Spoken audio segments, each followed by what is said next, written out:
আজকের ক্লাসে আমরা শিখব কিভাবে বিভিন্ন ধরনের সফটওয়্যারগুলো ইনস্টল করতে হয় এবং মাই কম্পিউটারের ভিতরে কি কি প্রোগ্রাম থাকে। পাশাপাশি বেসিক বিষয়গুলি আমরা আজকে আবার শিখব। বিগত ক্লাসে আমরা দেখেছিলাম ডেস্কটপ কি, ডেস্কটপে সাধারণত কি কোন কোন আইকনগুলি থাকে, যেমন দিস পিসি বা কম্পিউটার, রিসাইকেল বিন, এগুলি সম্পর্কে বিগত ক্লাসে আমরা দেখেছিলাম। আজকে আমরা এর পরবর্তী পর্যায় থেকে শুরু হবে। যেমন দিস পিসি বা কম্পিউটার, এটা সবার কাছেই থাকে বা সব কম্পিউটারে উইন্ডোজের মধ্যেই থাকে। সেক্ষেত্রে এটা আমরা ডাবল ক্লিক অথবা মাউসের রাইট বাটন ক্লিক করে ওপেনে দিয়ে অন করতে পারি। স্ক্রিনে দেখানো আছে কিভাবে আপনারা করতে পারবেন, সেটা দেখে করে নিতে পারবেন আশা করি।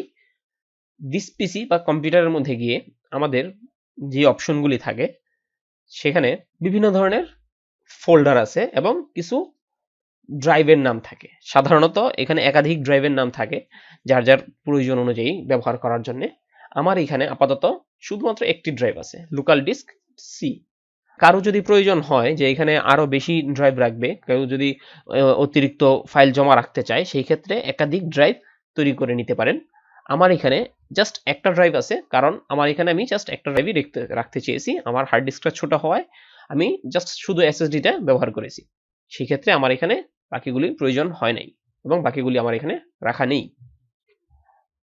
যাদের প্রয়োজন হয় তারা এর চেয়ে বেশিগুলি ব্যবহার করতে পারে। লোকাল ডিস্ক সি এর পাশে সি, ডি এরকম বিভিন্ন ধরনের ড্রাইভ থাকতে পারে। তবে এইখানে আরেকটা জিনিস থাকে, সেটা হচ্ছে যাদের সিডি ড্রাইভ বা ডিভিডি ড্রাইভ আছে, তাদের সিডি বা ডিভিডি ড্রাইভটা এখানে দেখানো হয়। আপনি যদি পেন ড্রাইভ কম্পিউটার ইউজ করেন, পেন ড্রাইভটা কম্পিউটারে লাগানোর সাথে সাথে এখানে চলে আসবে। মাই কম্পিউটারের ভিতরে গেলে সাধারণত desktop, document, download, music, pictures, videos, এই ফোল্ডারগুলি অটোমেটিক্যালি দেওয়া থাকে। এইগুলি উইন্ডোজ সেটআপের সাথে সাথে উইন্ডোজ থেকে ডিফল্ট ভাবে এই ফোল্ডারগুলি তৈরি করে দেওয়া হয়।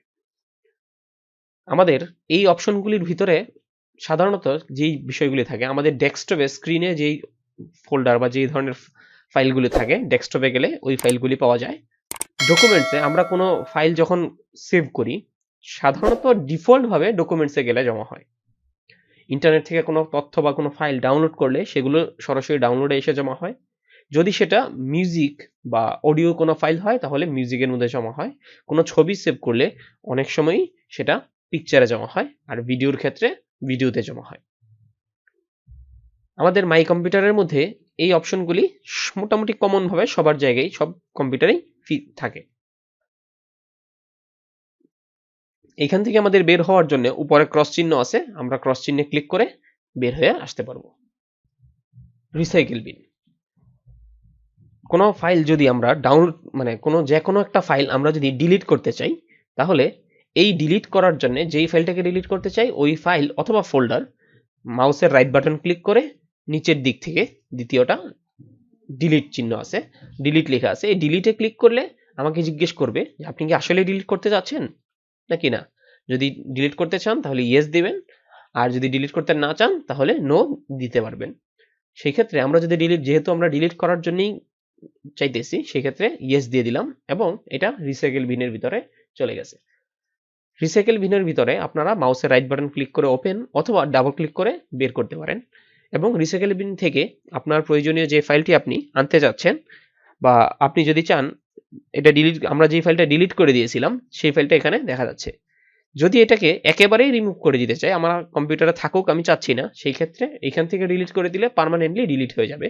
আবার যদি এখান থেকে ফেরত নিয়ে আসতে চাই তাহলে মাউসের রাইট বাটন ক্লিক করে রিস্টোর লেখাতে ক্লিক করলে এটা আবার রিটার্ন ভাবে যেখানে ছিল সেখানে ফেরত চলে আসবে।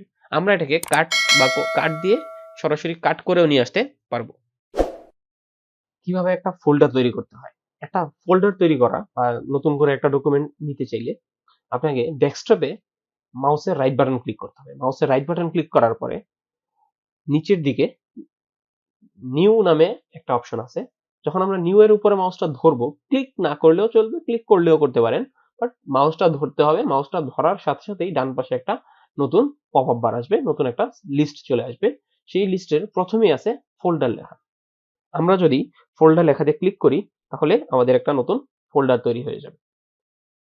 এবং ফোল্ডার আসার পরে নিচে আপনাকে নাম দিতে অপশন দেওয়া হবে। আপনি যদি নাম দিতে চান কিবোর্ড থেকে সেই নামটা লিখে দিবেন এবং এন্টার প্রেস করবেন, অথবা মাউস দিয়ে বাইরে যে কোনো একটা ফাঁকা জায়গায় ক্লিক করবেন।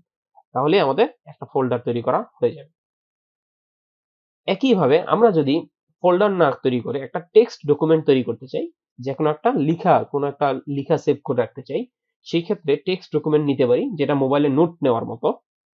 সেই ক্ষেত্রে আমরা নিউতে যাব, মাউসের রাইট বাটন ক্লিক এবং নিউতে গেলে নিচের দিক থেকে তৃতীয় অথবা চতুর্থ নাম্বার, অনেক ক্ষেত্রে দ্বিতীয় অবস্থানেও থাকে, টেক্সট ডকুমেন্ট একটা ফাইল আছে। আমরা যদি টেক্সট ডকুমেন্টে যাই, তাহলে নতুন করে ফাঁকা একটা পেজ দেওয়া হবে, যেখানে আমি আমার যা কিছু লিখতে চাই সেটা লিখে সেভ করে নিতে পারবো।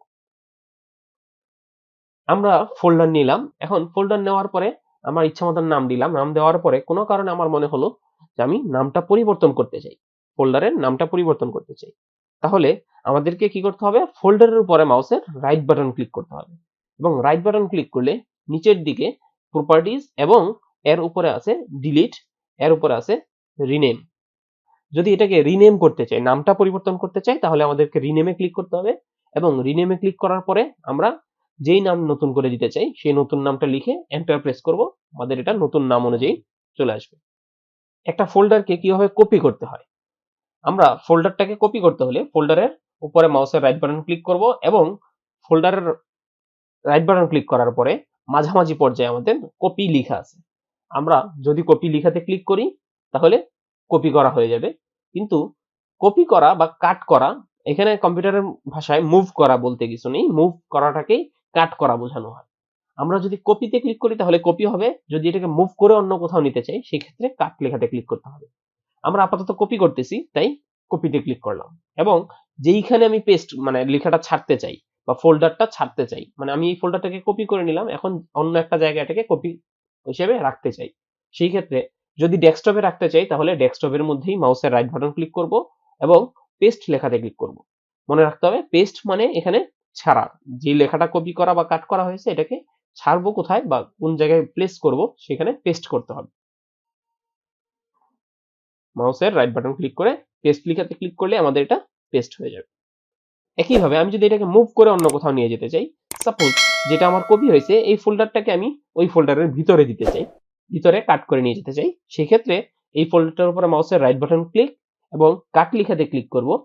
পরবর্তীতে যেই ফোল্ডারের ভিতরে দিতে চাই সেই ফোল্ডারের উপরে মাউসের রাইট বাটন ক্লিক করে পেস্ট লেখাতে ক্লিক করে দিব এবং এটা আমার এই ফোল্ডারের ভিতরে চলে যাবে।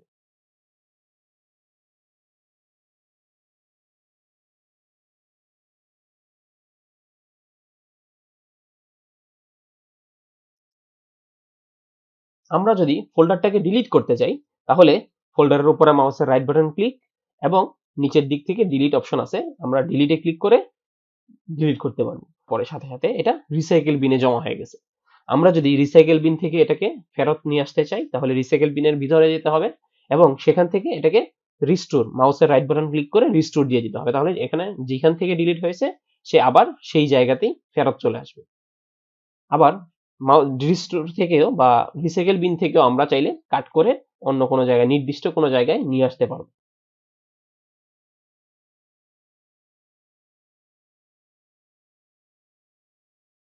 কি করে একটি নতুন সফটওয়্যার ইনস্টল করতে হয়? আমাদের কাজ করার সময় বিজয় সফটওয়্যারটা প্রয়োজন হবে, তাই আমরা বিজয় সফটওয়্যারটা ইনস্টল করার পদ্ধতির মাধ্যমে বাকি ইনস্টলেশন পদ্ধতিটা দেখে নিতে যাচ্ছি।